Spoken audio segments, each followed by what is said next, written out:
David by the Sea. If you would lead us in invocation, and Vice Mayor, would you handle the pledge afterwards?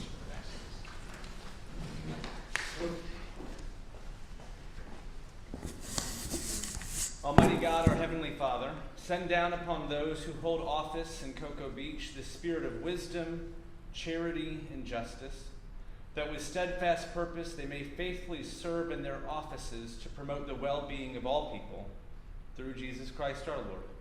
Amen. Amen. Amen. Turn and face the flag, please. I pledge allegiance to the flag of the United States of America and to the republic for which it stands, one nation, under God, indivisible, with liberty and justice for all.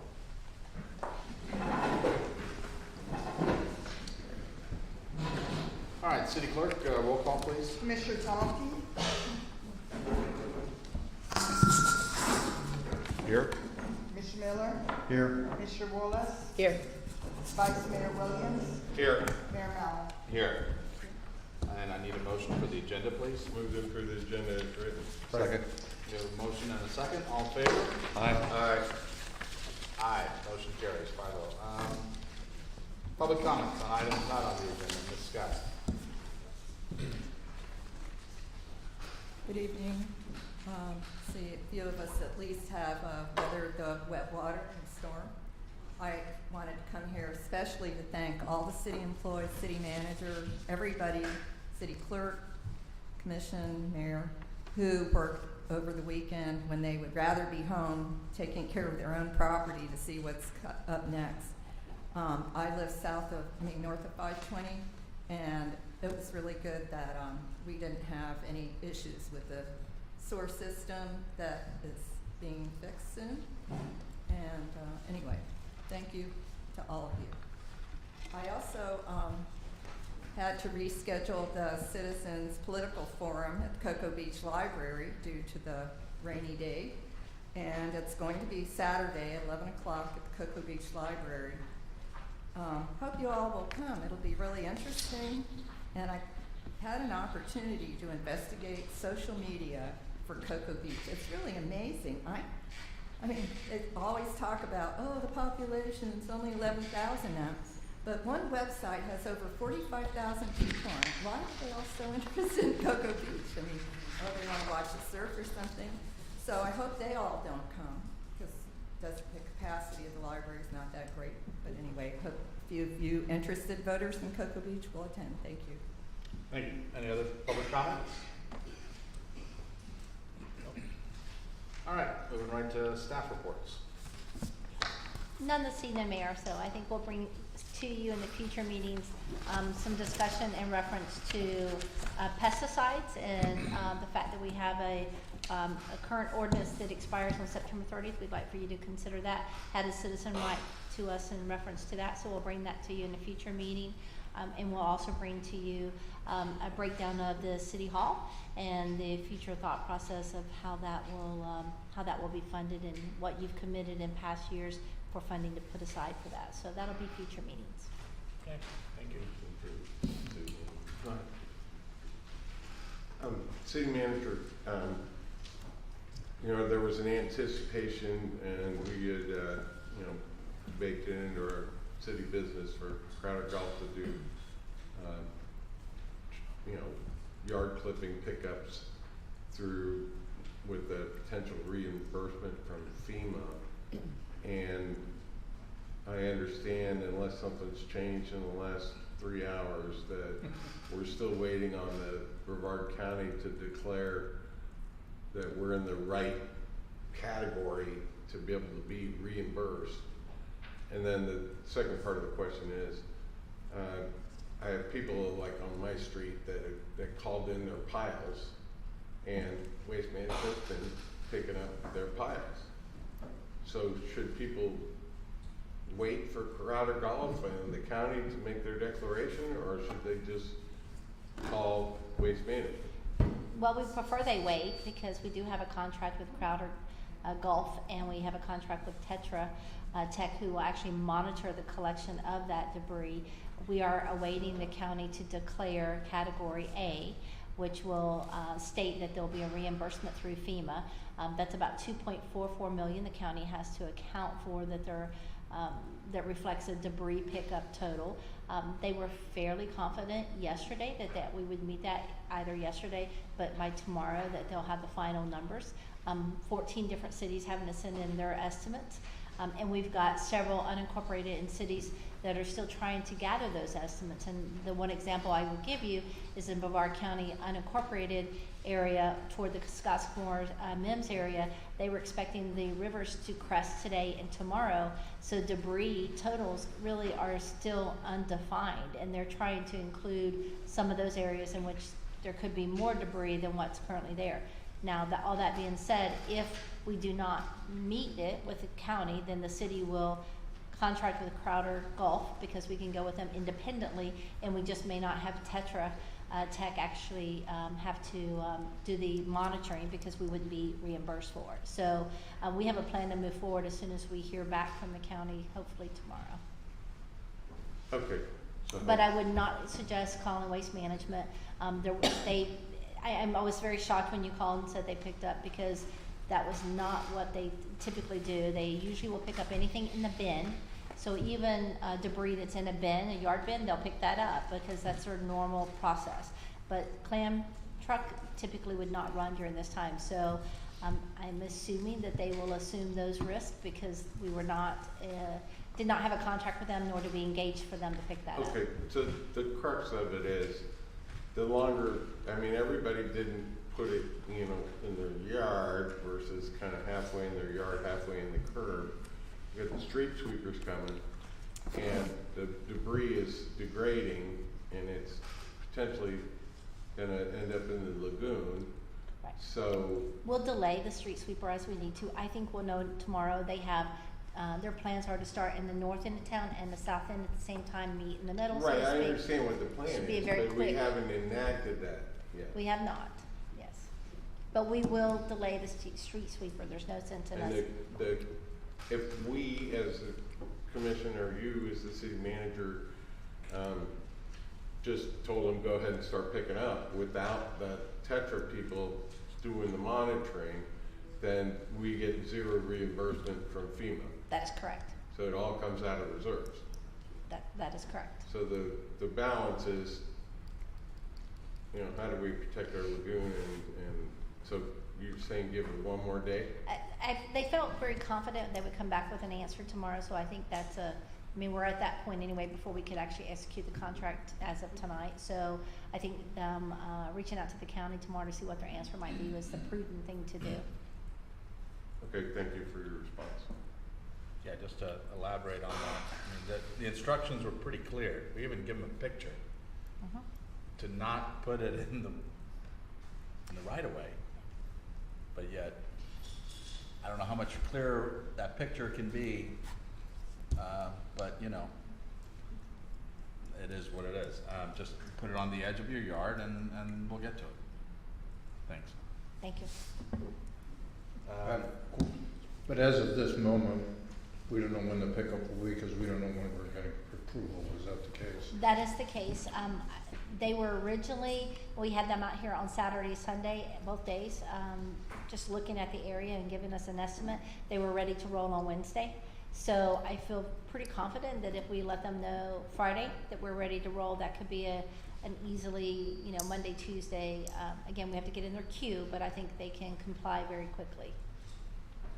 To be succinct, we're ready to roll We are. with both the pickup and the street sweeping. We just need the approval to get it, right? That is correct. Okay. The E in FEMA does stand for emergency, correct? Just checking. Right.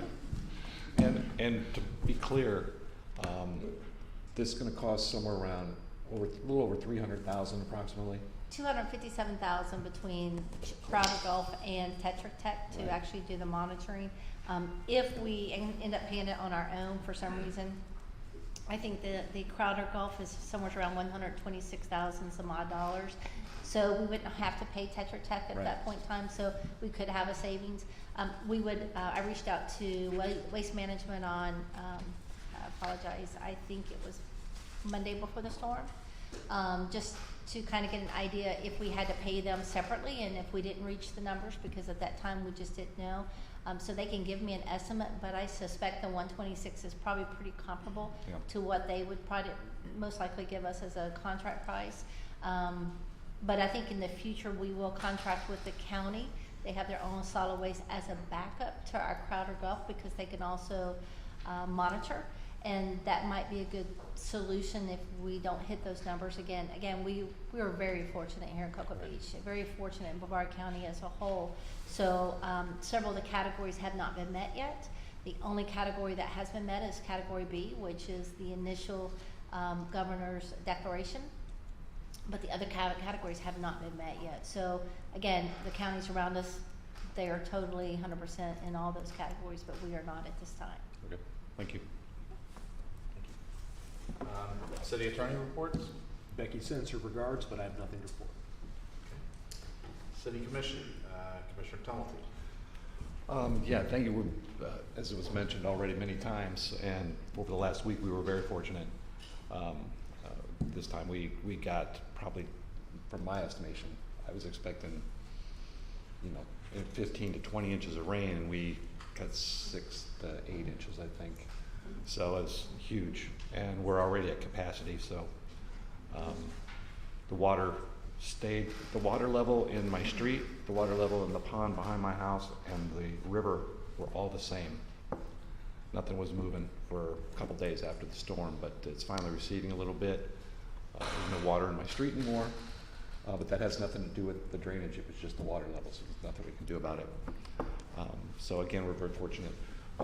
Another issue, I made a bunch of copies of these. I've had them on the table over there. This is, we'll probably talk about this later, but I just wanted to inform you that all the Airbnbs, VRBOs and whatnot got a nice little map to show.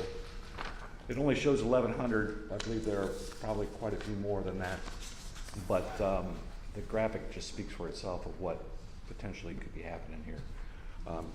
And as I said, we'll have more discussion on that. Just want to bring it to your attention that I put that in front of all the commissioners, and it's available to everyone here as well.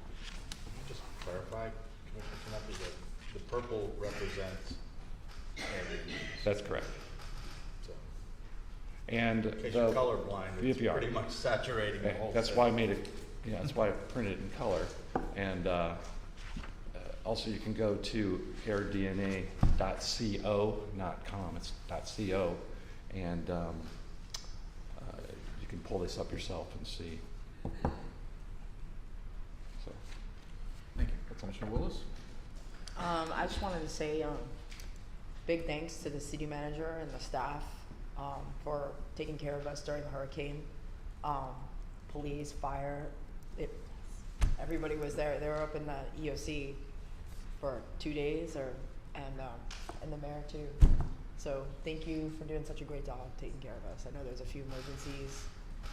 Brad had Thank you to our So, staff, really. yeah. We have wonderful, wonderful staff, and they did a great job. And I mean, from Brad, utilities, to our police chief, fire chief, and the 2 teams within their divisions, our stormwater, public works, you name it, they were out there, and they did a wonderful job. Thank They you. were out there while we were trying to stay safe and dry in our house. So thank you so much. So that's all I have. Thank you. Vice Mayor? Same as Commissioner Willis, kudos to staff, and I really appreciate that the city manager gave most of them the night off. I don't know what demerits Brad or Randy got that had to actually show up, but usually they're all here, and I'm glad they get a chance to take a breather. And I don't know, city manager, if you have to make a decision to spend $126,000 to initiate Crowder Gulf, does that need to be a commission decision, or can we give you kind of a head nod if we don't get that Class A from Brevard County? So I believe the way it works right now, Commissioner, is that it still falls within the emergency purchasing process in which you gave that to me back at the last meeting, we talked about that, but I'm okay if you'd like to But take that some action. expires rather soon. It does, but we're still in the FEMA process of that, so I think So it still when does qualifies. when does your emergency, powers expire? I think it was like 7 to 10 days or something. Yes, 10 day, the 10 days total, we extended it from the 7 to the 10, under the city Which manager. would be what day? Today, sir.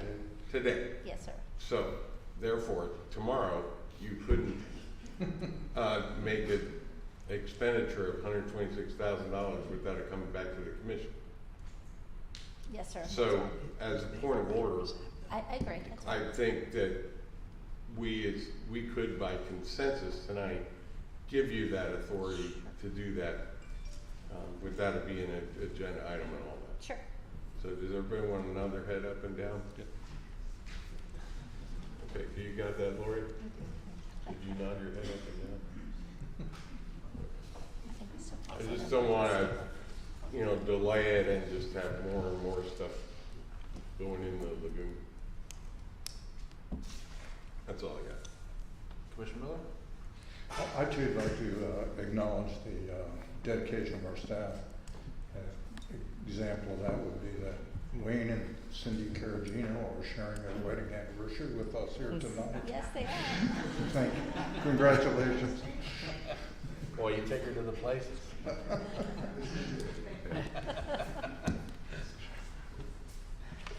All right, just reiterate, Robin, your first storm here in Cocoa Beach, outstanding job, and all involved staff. Brad, we know we put you through the ringer. There was between, I'm sure if somebody's seen that video floating around, the boat that was dislodged and hit the 520 bridge, took out the sewer main by the hospital, which shot effluent up into the air for some time. City crew was on site within literally 10 minutes, and they had that thing capped in less than an hour. It came dangerously close to the water main, which, if you recall, There's the pipe they replaced. Yeah. And there's what's left of the 46-foot boat. yeah, and on that note, that boat was cited as a derelict vessel for some time. So again, FWC doesn't do us any favors. That process is tedious. It requires waiting 90 days, and we saw what can happen when people don't secure their boats. I mean, they could have taken out the entire water supply for the barrier island. And again, kudos to our first responders. They were literally on the scene of everything within minutes. Everybody was there. Unfortunately, we have this drill down quite well. And just another point is the investments that we made in the sewer plant really paid off. I mean, it was proof in the pudding. It was the $20 million in 2012 and the $6 million in 2020. Those new filters, I mean, we're supposed to handle 6 million, and we average 3 million gallons, so there's plenty of room for growth. We were consistently taking in, Brad, 10? Yeah. Over 10? Our highest was 9.7, Or close to 10. and we're still at 6. And we're still at 6, and we're doing well. I mean, obviously, the challenges, as the city manager pointed out, the water is not receding. The folks actually in Osceola County, the St. Johns River, where it all flows into, is still quite high. We had over 20 inches of rain before the storm, so this was actually worse than Irma in terms of the volume of water we had. And when you look at those pictures in the West Coast, we were extremely lucky. And if we asked people to leave, I mean, honestly, if we were Fort Myers, every house would be underwater here. So we really do need to have a conversation about building codes and looking at things. And it's not about taller buildings, it's about science. It's about every first floor should have a wash through. And you shouldn't penalize people for having a flood resilient property on a barrier island. It's just, sorry if that's too logical and common sense for people, but it's the way it needs to be. And we really need to look at that as a land and development code, as regulations, and not penalize people for doing the right thing. We did have an issue on the north side. Bright Waters did have a sewer lift station go down. So we did have people, unfortunately, that lost their sewer service. That, you know, obviously there'll be a debrief, Robin, I'm sure you'll come back to us, but whatever we need to do to make sure that doesn't happen again, let's get on it. Other than that, great job, staff. And on a lighter note, in case you didn't know, Cocoa Beach was named #1 surf destination in the USA. Kind of shocking to me, but okay. By a international travel blog, Park, Sleep, Fly. So there you go. So we'll have more visiting surfers, I'm sure. Which the sandbars are all wrecked right now anyway, so it may not be a good time. But other than that, great job, staff, again. Thank you. All right, moving right along. City Attorney, would you read the consent agenda, please? Thank you, Mayor. This is the consent agenda. G1, approve the August 4th and August 18th, 2022 commission meeting minutes. Representative, City Clerk Department, recommendation approved. 2, authorize the City Attorney to formally request an Attorney General's opinion if Environmental Systems Research Institute, ESRI, shapefiles for the sewer and stormwater systems are exempt from the public records disclosure. Representative Becky Vos, City Attorney, recommendation approved. G3, acting in good faith and in the best interest of the city, authorize a rummage sale on Saturday, November 12, 2022, to sell furniture, fixtures, and equipment that are not repurposed prior to the upcoming City Hall building demolition. The proceeds of the sale will be donated to the Cocoa Beach Fire Department nonprofit 501c3, which benefits local people in need. Representative Wayne Caragino, Assistant City Manager, recommendation authorized. G4, approve the agreement between the State of Florida Department of Environmental Protection and the City of Cocoa Beach in the amount of $12 million to be used for the Cocoa Beach muck dredging and capping project. As project description, the City of Cocoa Beach as grantee will complete a pre-designed study to evaluate feasibility of capping muck deposits to stop nitrogen and phosphorus flux into the Indian River Lagoon. If determined this is a viable alternative to muck dredging and permits are approved, the grantee will deposit sand capping over accumulated muck by pumping a sand water slurry and or direct deposit of the sand from barges. Representative Wayne Caragino, Assistant City Manager, recommendation approved. G5, approve the piggyback contract with Orange County to purchase pump replacements from Xylem Water Solutions in the amount of $188,904.15. This is a fiscal year 2023 budgeted item. Representative Brad Caslow, Water Reclamation Director, recommendation approved. G6, approve purchasing bulk sodium hydrochloride from Odyssey Manufacturing Company, piggybacking on the City of St. Augustine agreement in the amount of $1.05 per gallon. This is a budgeted item. Representative Brad Caslow, Water Reclamation Director, recommendation approved. Move to approve the consent agenda as read. We have a motion and a second. All in favor? Aye. Aye. Motion carries 5-0. City Attorney, would you read item, new business, item I1? Yes, thank you, Mayor. Item I1, consider a request for a density variance for properties located at 375, 365, 411, 421, and 425 West Cocoa Beach Causeway, and parcels 24-37-34-03-1, 24-37-34-03, *-7.01, 24-37-34-03, *-7, and 24-37-34-03, *-9.02. These properties are being aggregated into one parcel with a total acreage of approximately 7.9 acres.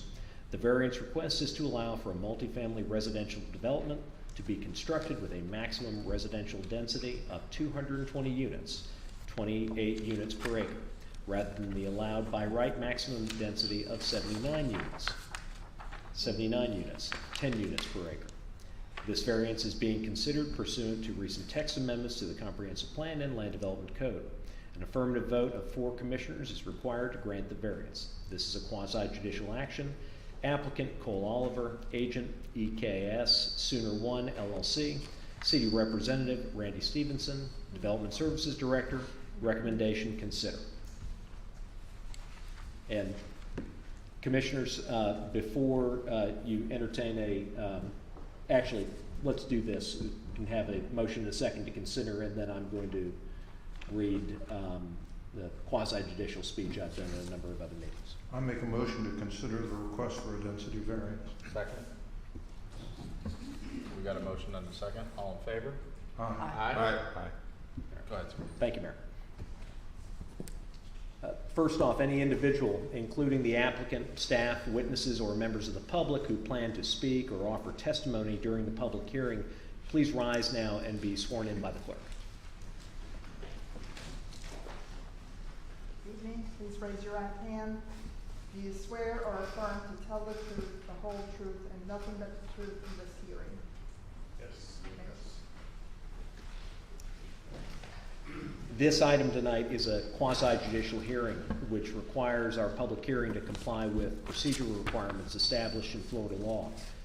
Quasi-judicial proceedings are less formal than proceedings in, say, a circuit court, but are more formal than some other types of our commission meetings and must follow basic standards of notice and due process. Decisions must be made based on competent, substantial evidence. Please note that only competent, substantial, fact-based testimony or evidence will be considered by the commission in its deliberation and voting on this item. Pure speculation or mere opinion, not based on competent facts, cannot be legally considered by the commission in weighing their decision. Lay testimony with fact-based support may be considered competent and substantial evidence. If you intend to speak, please keep this in mind. When you come forward, please state your name and address clearly for the record, and please indicate whether or not you've been sworn. At this time, if any commissioner has a conflict of interest that would prohibit them from voting on this item, I would ask you to please disclose this for the record and then complete the required voting conflict form and provide it to the clerk. Does any member of the commission have a voting conflict they wish to declare? All right. Seeing none, if any commission member has had any ex parte communication to disclose, please let us know the subject discussed and the identity of the person, group, or entity with whom the communication took place, any correspondence that you've received or observations made of the site. It should be noted that there are I believe maybe some emails concerning this item, and those items are on file with the city clerk. Do any members of the commission have any quasi-judicial, any ex parte communications you wish to disclose? Yeah, I talked with the folks that came up with this proposal. A couple of them are here tonight, and that was, kind of way back when, I don't know, 6-8 months ago. And they just wanted to get a feel whether to, even entertain the idea to bring this forward. Same, I also spoke with the applicant. Commissioner? I also spoke with the applicant about the project. Gave me a run through. That's it. I did not speak with the applicant. Very good. I've Commissioner? had discussions with the applicant, Cole Oliver, both in the past and recently on the application. Thank you. Because this is a quasi-judicial hearing, Florida law requires that each of the commission members must base his or her vote based solely on the competent, substantial testimony and evidence presented in the hearing, as I've discussed. I'd like to briefly ask each of you to express your understanding of this and state for the record, if it's accurate, that you make your decision based solely on the competent, substantial testimony and evidence presented in this hearing tonight. Commissioner Tumulty? Yes. Yes, I understand. Commissioner Walls? Mayor? Yes. Commissioner Williams? Is what's in our package considered evidence? Yes, sir, it is. Or is it public record? Yes, sir. Then yes, I will do that. Yes, in the same conditions.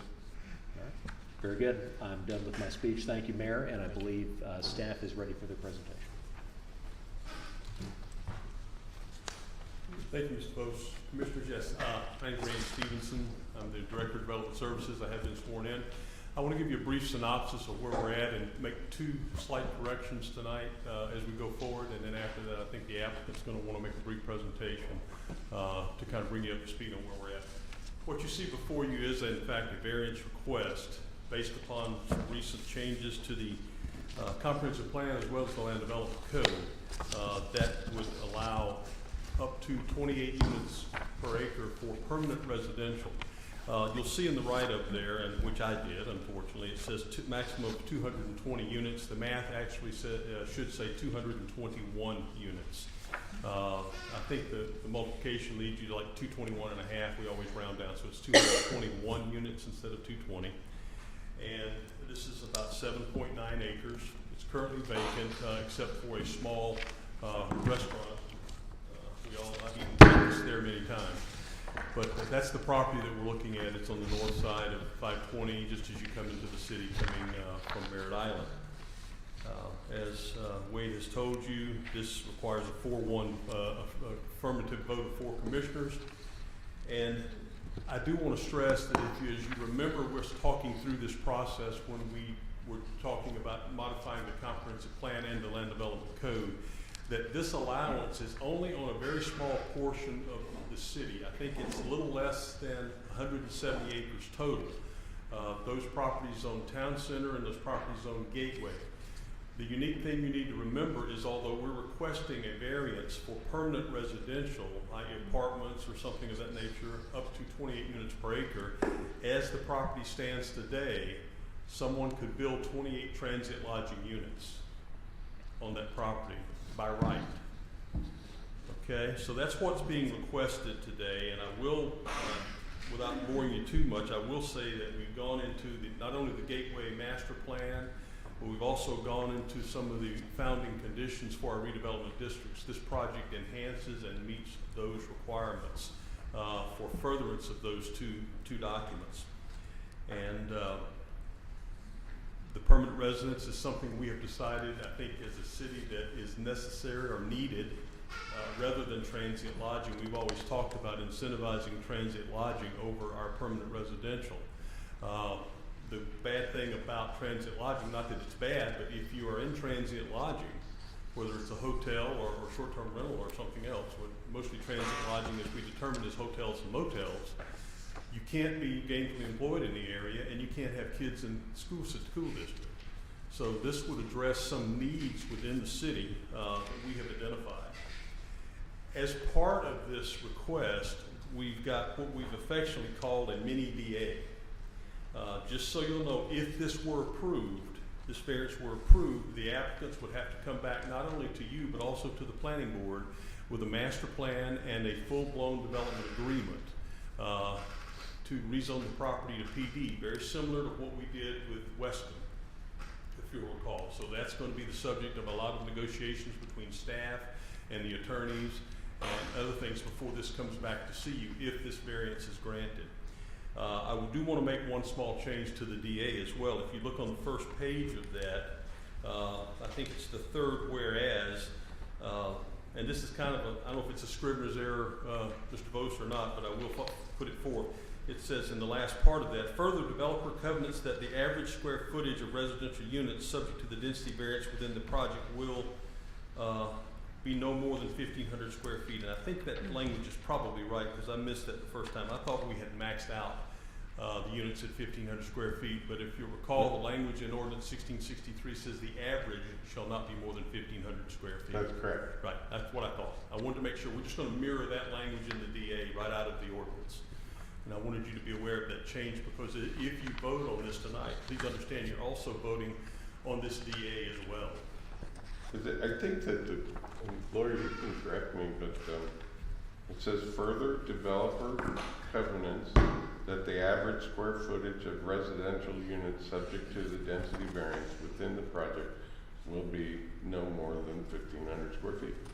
I think that. After reading that, you're right, Commissioner. I agree with that language. I had left out the average, and I wanted to make sure we had that in. Yeah, it's so in there. I really don't see any need to change it. Okay. Yeah, I That's what I'm believe, getting at. I just did a double check, ordinance and the DA, and it tracks the exact same Yeah, language. I would agree. In both the recital and And the then, effective. and while you're mentioning the ordinance, Mayor,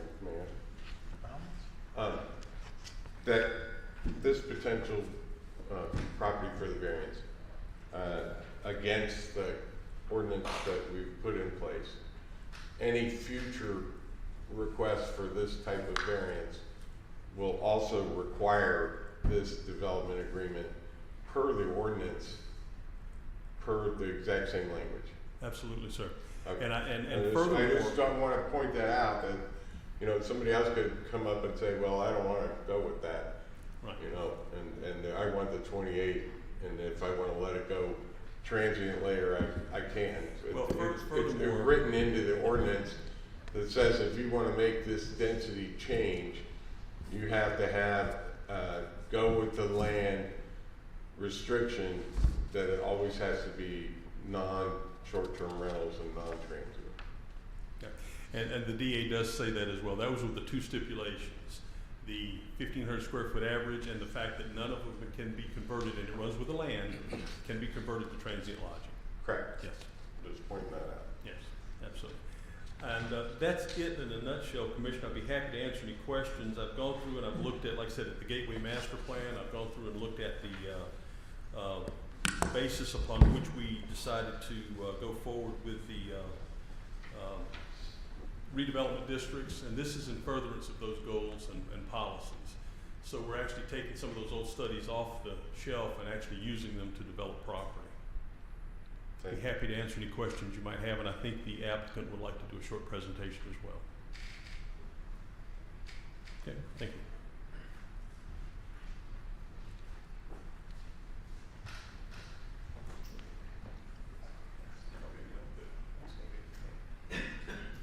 Evening, Cole Oliver, 516 Hanoi Ave, Cocoa, Florida. You know, I think everyone's seen the package that's been submitted and gone through. It's not like it's been any sort of hide the ball. Worked with the city for probably over 5 years on this project, attending all of the Gateway District visioning processes, and worked with staff as we tried to accommodate the concerns expressed by the citizens in that visioning process, as they worked with the city's consultants to pull together the Gateway District and the development standards within it. And, you know, we think we attempted to meet as many of those elements as we could when identified through that citizen participation process. This is characterized due to the quirks of the city code as a density variance. You know, I would respectfully suggest it's more of a use variance or an intensity variance, because as Mr. Stevenson pointed out, the property is already zoned for 28 units an acre transient density.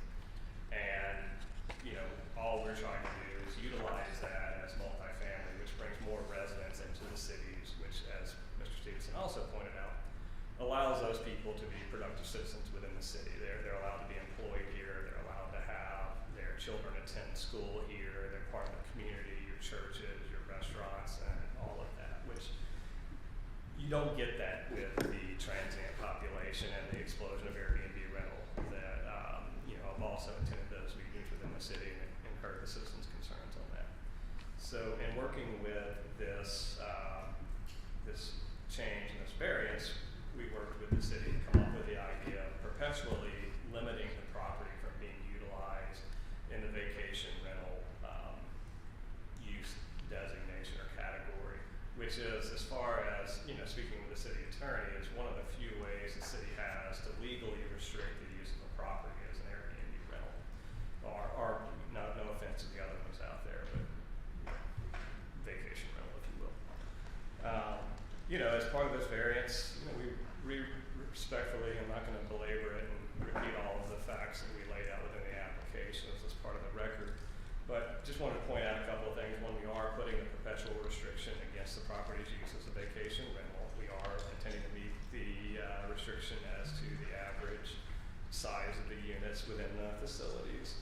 We're not seeking any sort of changes to the city's height code or any variances as to that. And one final point is we have our traffic engineer here back in the back who, as part of the study that was provided to the city, shows that the changing the property from transient use to multifamilies actually results in a reduction of traffic strips within the roadway. And also the proposed development is a substantial reduction from what they do with their science, which is what it could be if it was built out to its allowed maximum. And if the city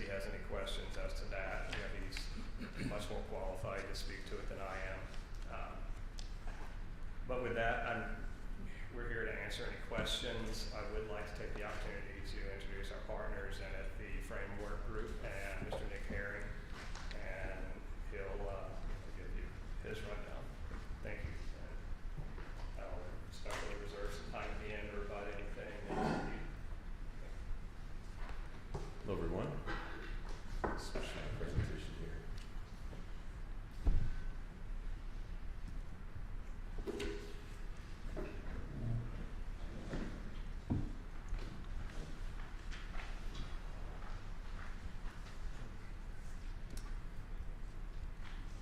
Mr. Mayor, City Commissioners, my name is Nick Herring. I'm SVP of Development with the Framework Group, 1211 Northwest Shore Boulevard in Tampa.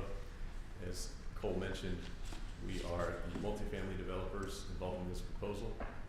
Really excited to be here tonight. I personally have a connection to Cocoa Beach about 3 minutes from here at 28 Country Club Boulevard. My grandmother, had a house for years and years, and I spent a lot of my childhood here.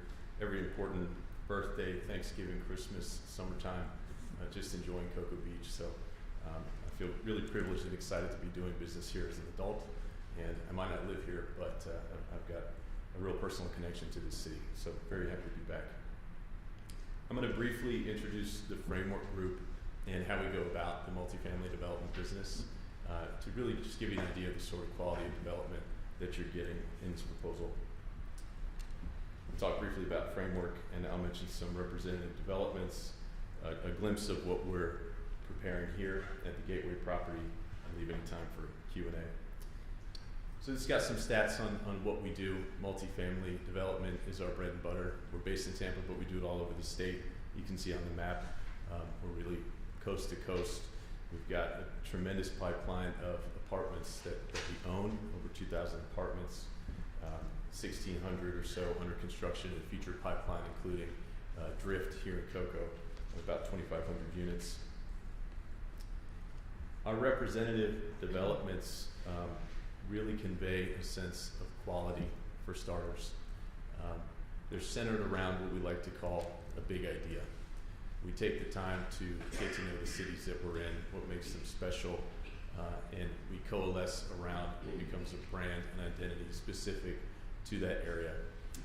This is Arcos Apartments in downtown Sarasota, where we drew from local architecture, specifically also the local art scene in Sarasota. We had original artwork all throughout that property, inside and out, and it just turned into something that was a fantastic fit within the city of Sarasota, and this is exactly what we're going to be doing here. We never do the same project twice. Every one of ours has its own character, its own sense of authenticity and place, and this is just an example of that in Sarasota.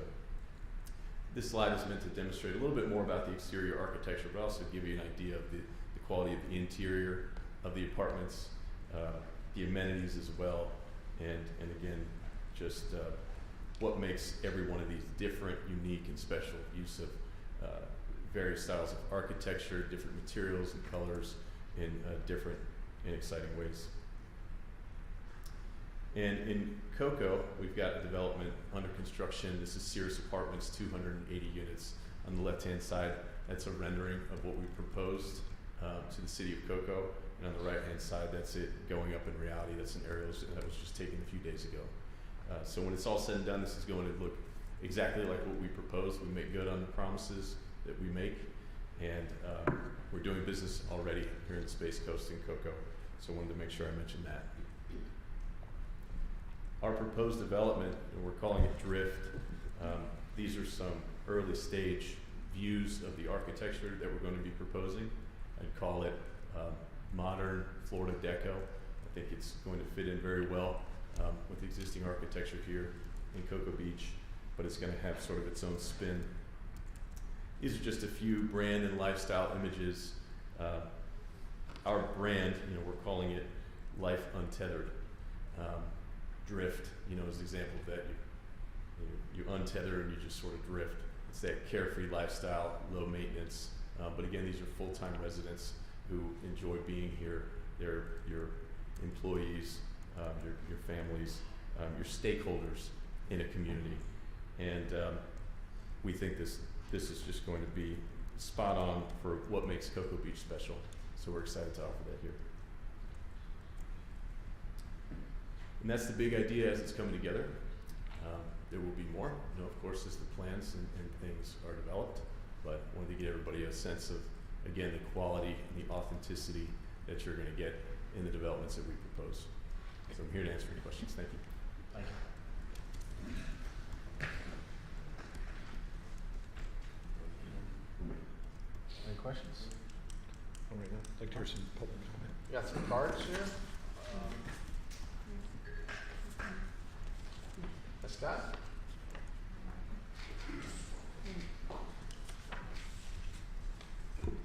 Janice Scott, Cocoa Beach.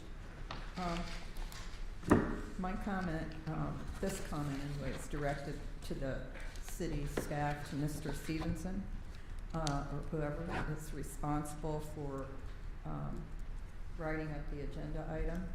I got several calls telling me about reading off the parcel ID.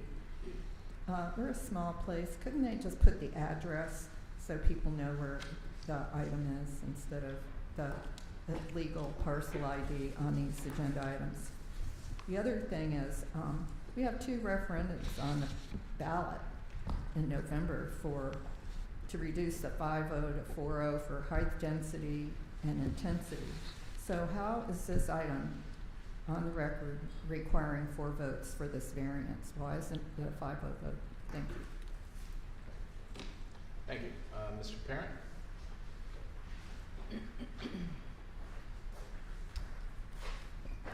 Good evening, I'm Jeff Parent. I live on 469 Angela Lane, which is the street that will be sharing the canal with 221.5 units. I have several concerns about this. Now, I don't actually believe that anybody would actually vote for this that lived in my house, okay, because this is really going to change the dynamic from tall buildings across my canal from mangroves and river otters, okay? So I obviously am not thrilled with the density change, which seems to be shrugged off as not much of a change from transient to home, but that's going to be a lot of people across the street. About 2.6% of the population of Cocoa Beach across the street from me.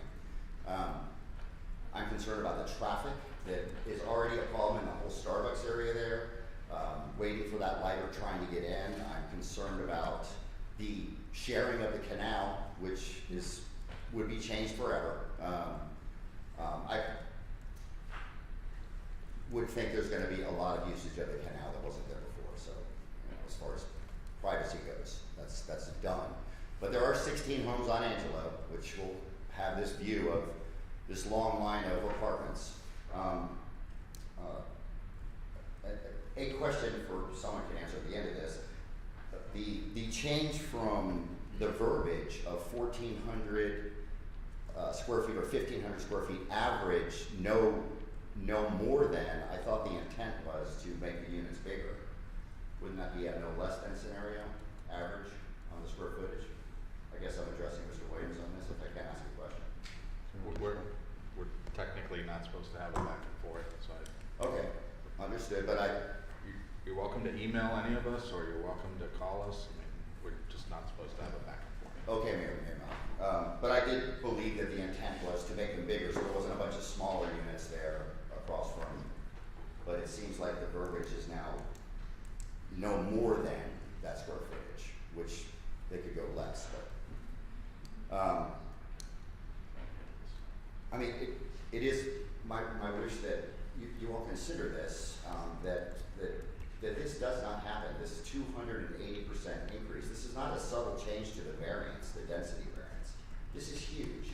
It's 10 per acre. We want to go to 28. In my eyes, that's a 280% increase. Right there. Thank you. Thank you, sir. Marie Pierce?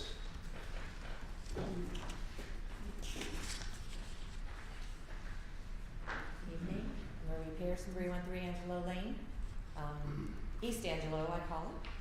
The parents are on West Angela. So my concerns mirror a little bit what Jeff has said earlier. I'm very concerned about traffic flow, and I know earlier someone talked about an engineer here to talk about traffic, but just coming out of Angelo and trying to get to 520, with Starbucks traffic not being able to get in and out quickly, we are often backed up, very many cars. Last Sunday there was a pretty bad accident that happened there. I know we've tried to change the lights there, but I think that would still definitely need to be looked at, especially if we're gonna push 220 plus more people heading through that traffic, through that intersection toward the beach, assuming they're all not gonna go to Merritt Island. And the sharing of the canal is also a concern because we are in a residential community right now, and I'm concerned. I don't know what future might look for, but there's a lot of people that are gonna be boating there and then, coming in that canal. That concerns us as well. So my recommendation is not to consider this, so I just wanted to make my voice heard. Thank you. Any other public comments?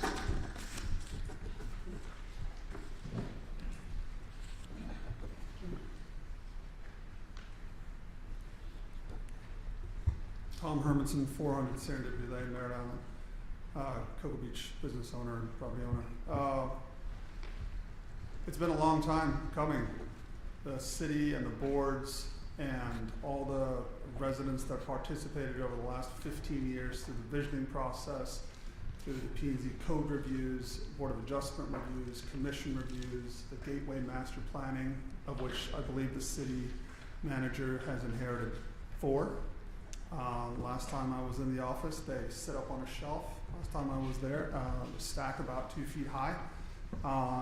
This is probably as close to what the residents that participated in the map marking session envisioned for the city. And here we have a developer, very renowned developers coming to make this bring this to fruition for the city of Cocoa Beach. As you know, I'm in the hotel business. The fact that I know for a fact that the highest and best economic use for this property is transient, either Airbnbs or hotels. And these developers, based on, I would say, if it's not highest and best use for them financially to make apartments, for them to leave some of that on the table in order to bring much needed residential dwellings to Cocoa Beach, that is a good thing, and that is not something that we see in development too often. I shared that AirDNA info. I mentioned it at the last meeting, and I shared it again with Commissioner Tumulty because this city is quickly going toward a transient, very much transient concentrated nature. And when you're in the hotel business, it's a big concern. When you live in these residential side streets, it's even a bigger concern, like the mayor has expressed with multiple Airbnbs around him. But more importantly, for the future of Cocoa Beach, we can't stop that wave. The state has preempted it. That may change in the future. But what we lack here is the ability for young families and young professionals that can't afford a $700,000-800,000 house off a canal that they then have to put hundreds of thousands of dollars into to bring up to current standards to move their families here. We're constantly, I wouldn't say constantly, but over the last 2 reviews by the school board, we've faced potential closure of our elementary schools. So we've gone from a residential community that was founded with young engineers and that brought their families here in the 50s and 60s to a city that is quickly becoming a transient city beyond the hotels that are here, of which none have been developed in the last 20 years. But that is happening. So subjectively, obviously everybody has sympathy for residents that may be impacted. I would point out that if they were to take the highest and best use of this property and put in transient units, it would impact them even more negatively. So this is a great use, and I hope you support it and vote for it based on the criteria in the application, of which I believe they've answered all the questions appropriately. Thank you.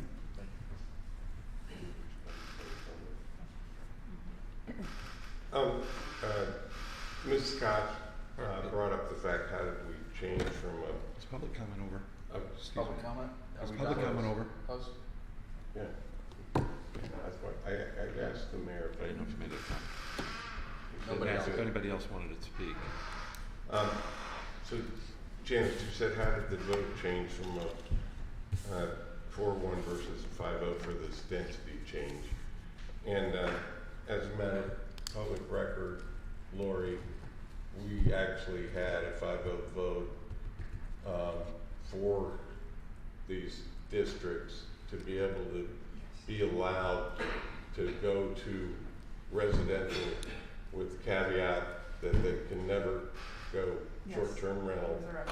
And their average square footage would be 1,500 square foot, which is what I'd like to express to the young man from Angelo is, so we did the average square footage, so that if the average square footage is 1,500, okay, then you could have smaller units that are 1,000. Let's say they're, and you can have a 2-bedroom, 1,000 square foot apartment that's livable. You can also have the 1,500 square foot ones. But because you have that 1,000 square foot one, now you can have a 2,000 square foot one. And if they decide they want to put, some penthouses that are 3,000 square foot, the aggregate of all those units average is 1,500 square foot. So just because you build a 3,500 square foot penthouse doesn't mean that you're going to have 16 people living there. You may still have the same 4 that you would have in a 1,000 square foot 2-bed. They just can afford it and they like having all that room. So, and as far as the traffic issues that Marie said, they have done a traffic study, they have a traffic engineer, and when these plans come back to the planning board and back to the commission for final approval, those traffic studies are gonna have to be basically scrutinized and approved by FDOT, Florida Department of Transportation, to say this works, this doesn't work. And I don't think they're gonna be shooting anybody to the east up to Banana River Boulevard. They're probably gonna be going on to 520. And I'm on the Space Coast Transportation Planning Organization, should the traffic study say that there needs to be a traffic light besides the one that's currently there at Banana River Boulevard, then we'll deal with that when the time comes.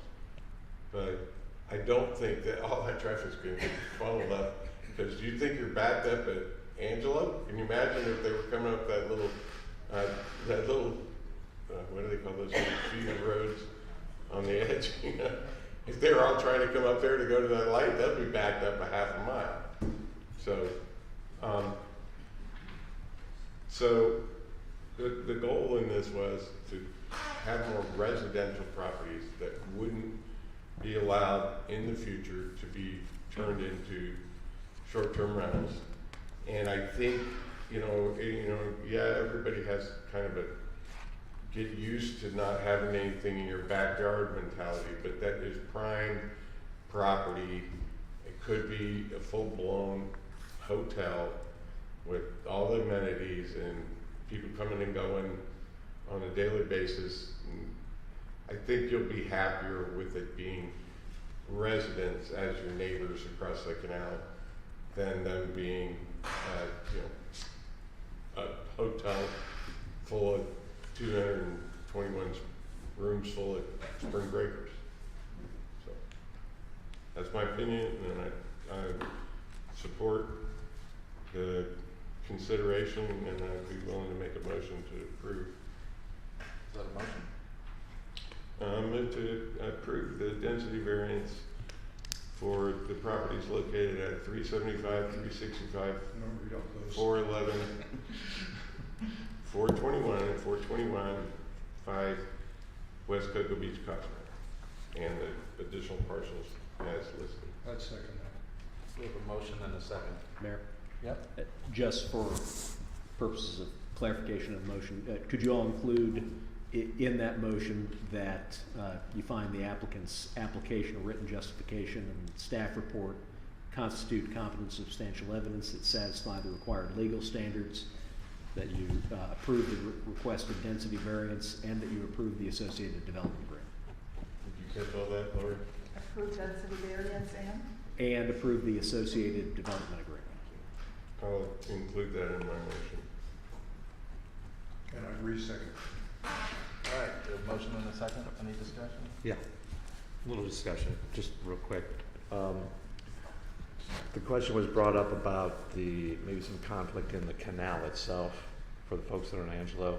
Could they respond to actually tell us from the pictures I see, you're not gonna have access to the canal for boats. You're not gonna put docks and whatnot and have boat slips in the canal. Looks like they're gonna be on the west side of the property. That's correct. There's an existing boardwalk along the canal on our property now. It has been fenced off for safety reasons due to the various people that come back and forth without permission on the property, despite the signs. And in the process of the redevelopment, we will repair that boardwalk and secure it for safety reasons, but there are no dock slips that are being put in there on that side. On the western border is where we would like to place some docks, but not within the canal itself. So you're gonna restrict boating down the canal to those, We that can't boardwalk? we don't control the canal, Right. you know, but that's for their project, and, you know, we're not adding any additional dockage in the canal. Now, whether the residents there have any boats tied up along the existing dock, I don't know. Okay. Go ahead. Yeah, I'm done. I just was curious, since the traffic engineer is here, can we hear from him? Yeah. I just wanted to know if you had some initial concept of entry and exit out of this complex. Just answer people's concerns. So basically, the existing land use will allow a hotel, you know, and we looked at the trip generation difference from the ITE, and it looks like the reduction in traffic would be 475 daily trips, and that's going to equal 12 a.m. peak hour and 20 p.m. peak hour. And as it was mentioned earlier, after we get through this process, we're going to have to send a traffic study and coordinate with FDOT, and any improvements for access will have to be implemented in order to make it safe and to operate effectively. Thank you. I have one more thing, and Ms. Scott mentioned putting the actual address on our agenda and those things. That might be a good idea in the future, rather than just the plot numbers, because This property has some parcels that don't have an address, so that was problematic. I see. That may be why it Okay. ended up that, because Yeah, I don't it's just recall convoluted, and it's reading a mess. parcel IDs very often. Yeah, it was a mess. But no, Sure. it's a good point. Yeah, all right, thank you, that's it. Go ahead. I just wanted to comment. I'm in support of this project. I think it's a really good project that's different than. I mean, the other projects are great too, but this is unique because it's apartments to rent, which we've been having issues with rental properties right now for just our service industry people. This will allow even our current service industry people to have more places to rent and stay here, stay in Cocoa Beach instead of having to move across the bridge. Also, more housing for young professionals, like Cole said, and families that are coming here and looking for housing due to the expansion of our space industry. I really want to see this happen, and I think, looking at the plans, it looks like a beautiful project, and they're going to design it around the current architecture and style of our community. So it's not going to stick out; it's going to blend in, and I think it's really going to accent and improve what we have. So I'm in support of this, and I would like to see it happen. So thank you for bringing it forward. Thank you.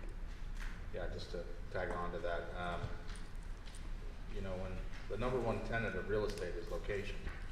When you buy next to a dirt lot, there's a chance somebody's gonna build something on it. Just the way it is. We live on a barrier island, we don't have giant parcels of vacant dirt. That property had a hotel on it in its past. It's zoned commercial, it's zoned multifamily. Clearly, we don't need any more Airbnbs, okay? We're saturated with them. I've had my fill. But we do need housing. We do have young folks that are coming here, be it the space program or engineering or professionals. We don't have enough rentals here because the Airbnb has wiped out the rental market here. There is demand for new housing, which we don't have. I'm sure the applicant will work with the residents to allay any concerns in terms of a buffer or whatever they can do to mitigate. But at the end of the day, you know, the waterway is public space. It's just like the beach. We don't, you know, anybody can go to the beach. Anybody can go down your canal. You don't own all that waterway. It's public access. That being said, I mean, this is something that, to me, it's a substitution. It's not an increase in density. It's just substituting transient for permanent residence. And I'm gonna support it because of that. So. That was pretty much, well, my comment was gonna be, this is a density variance. It's not a request for increase in density. The density under the existing zoning was already 28 units per acre. It's just, we're allowing a different type of unit to be built, which we feel is advantageous to the city and the citizens. One thing I want somebody to remind me, and Wade, maybe this is you, but what is our assurance that these would not be converted to short-term rentals in the future? That's what the development agreement piece is. Okay, so it's in there. The development agreement has in that requirement that it runs with the land for forever. Okay. That it cannot do that. So that's a covenant in favor of the city. And then remind me again what state law says. It says we can't use zoning to effectively, yes. When we dug into it deep and we looked at it, we Right. felt comfortable under existing law that this would be an effective way. So this is not a zoning requirement, this is a deed restriction with the Exactly land. right. All right, we have a motion and a second. All in favor? Aye. Motion carries by vote. Any other general public comment on any items not on the agenda? No? Lastly, just did want to say thank you to Michelle Murrell. She's Bart Getchin's new replacement at FPL. She did a heck of a job and helped out some of our residents and the entire community. So kudos to FPL. Great job. Meeting adjourned.